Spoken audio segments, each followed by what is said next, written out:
یہ ہستی وہ ہستی ہیں کہ جنہیں صرف اتنا کہا گیا تھا، اتنا بول کہ کاش میری جگہ محبوب ہوتے تمہیں چھوڑ دیں گے، اور انہوں نے کہا تھا ظالموں غلط سمجھے ہو، مشکل وقت میں ہی تو وفائیں آزمائی جاتی ہیں۔ جنہوں نے کلمہ دیا ہے، اسلام دیا ہے، استقامت سکھائی ہے، انہی کا نام لے لوں، میری جگہ پہ ان کو کانٹا چوبے میں یہ گوارا نہیں کرنے والا۔ اور دھمکی کیا لگائی تھی؟ پھانسی پہ چڑھانے سے پہلے تیری گردن کا منکا ٹوٹ جائے گا، زباں باہر نکل آئے گی، رنگ فک ہو جائے گا، کالا پڑ جائے گا، پرندے نوچ لیں گے اور اونھے منہ گرے گا، تیرا منظر بڑا بدنما ہوگا، لوگوں میں عبرت کا نشان بنے گا۔ جواب کیا دیا تھا؟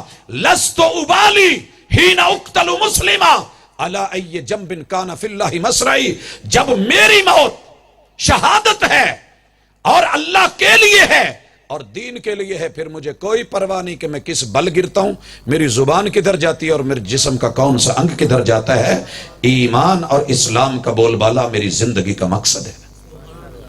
حضرات، یہ 14 قسمیں شہداء کی آپ نے دیکھی۔ اب میں تھوڑا بڑھنے لگا ہوں شہدائے خلافت کی طرف، میرے عمر کا تذکرہ۔ حضرات، دنیا کی منفرد شہادت، اللہ ان سے راضی ہے، کوئی راضی ہو یا نہ ہو، مبارک ہو ان کو جو ان سے راضی ہیں، مبارک ہو ان کو، نصیبے کی بات ہے۔ اور یہ تو ٹرک والے کو بھی پتا ہے، رکشے والے کو بھی پتا ہے کہ نصیب اپنا اپنا، اور نصیب بنانے پڑتے ہیں، مقدر اللہ بنا کے بھیجتے ہیں، قسمت اللہ کی طرف سے تقسیم ہو چکی ہوتی ہے۔ اللہ نے انبیاء بھیجے، مقدر میں ہمارے محبوب کیے، قسمت میں اصحاب کیے، یہ نصیبہ اپنا اپنا ہے کہ میں ان سے جڑتا ہوں یا غیروں سے ملتا ہوں۔ آئیے، شہدائے خلافت میں سر فہرست نام ہے خلیفۃ المسلمین، میرے محبوب کے وہ عمر جن کے تذکرے آپ سنتے آئے ہیں۔ میں صرف اتنا چاہوں گا، ایک ہی لفظ بولوں گا، کائنات میں انبیاء کے بعد میں نے پوری تاریخ میں سیدنا عمر جیسی دبنگ طاقتور عظیم تر ہستی دیکھی ہی نہیں، بس۔ اور یہ وہ ہستی ہے جس نے عدل اسلام ایمان کے ساتھ ننگی زمین پہ ہررا کے علاقے میں لیٹ کے، اللہ آپ کو ہررا دکھائے، مدینہ جائیں تو ضرور دیکھیں، وہ نکیلے پتھر بازو کا سرہانہ بنا کے لیٹے ہوئے ہیں، اور 2 بڑے ملکوں کی ایجنسیاں ان کو واچ کرنے آئی ہیں کہ دیکھو تو صحیح، جس سے کیسر کانپ رہا ہے روم میں، اور کسرا کی ثقافت کانپ رہی ہے ایران میں اور فارس میں، وہ بادشاہ کیسا ہوگا۔ اور آ کر کے جب مدینے کے لوگوں سے پوچھا، صدر ہاؤس کہاں ہے، صدر ہاؤس کہاں ہے، مدنی لوگوں نے سر سے لے کر کے پاؤں تک دیکھا کہ جبے تو آپ نے عربیوں والے پہن لیے ہیں، جیسے ایجنسیاں اسی لباس میں آتی ہیں جسے قوم کا لباس ہوتا ہے، ذرا یہ بھی پتہ کیا ہوتا کہ ہمارے ہاں صدر ہاؤس نہیں ہوتا ہے۔ کہا یار مذاق نہیں کرو، چلیں سمجھ گئے ہو تو مسافر ہیں، اتنا بتا دو ان کا گھر۔ کہا اس وقت ہررا کہاں سے آئے ہو؟ کہا اس طرف سے۔ کہا راستے میں کوئی ببول اور کیکر کا درخت تھا؟ کہا جی۔ کہا اس کے نیچے جو سویا ہوا ہوگا یا بیٹھا ہوا ہوگا نا، وہی ہمارا امیر المومنین ہے، وہی خلیفۃ المسلمین۔ گئے،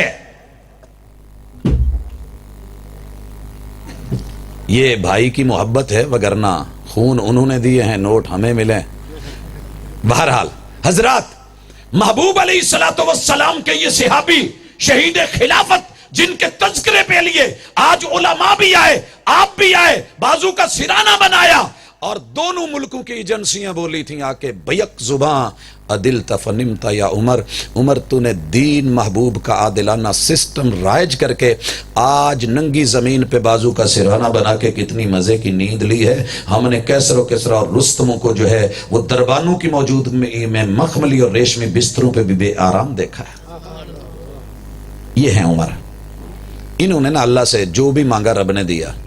2 چیزیں مانگ بیٹھے، تیرے محبوب کا شہر بھی نہیں چھوڑنا، شہادت بھی لینی، محبوب کا شہر بھی نہیں چھوڑنا، شہادت بھی لینی ہے۔ اس عمر کو بھی تو نہ سمجھ سکے تو پھر رب نے تجھے جو عمر دی ہے نا، اس عمر کی ذرا فکر کر، اس عمر کی فکر کر۔ حضرات، اللہ نے کہا عمر 2 چیزیں تو نے مانگی ہیں، 2 میری طرف سے اضافی گفٹ ہیں۔ محبوب میرے کا شہر ہوگا، مدینہ ہوگا، مدینہ الرسول ہوگا، لیکن یاد رکھ یہ تجھے شہادت اپنے ہی محبوب کے بنے ہوئے ہاتھوں سے جین من اس مسجد نبوی میں ملے گی۔ اور دوسری چیز میرے ہی محبوب کے مصلح پہ ملے گی۔ موت شہادت کی مدینے میں مانگی ہے، شہادت اور مدینہ مانگا ہے، ہم اپنے پیغمبر کی مسجد بھی دیں گے، مصلی بھی دیں گے۔ حضرات، شہید خلافت کیوں شہید ہوئے؟ پوری دنیا میں الحمدللہ انہوں نے اسلام کا بول بالا کیا تھا، اس کے لیے جان بھی دے دی۔ اس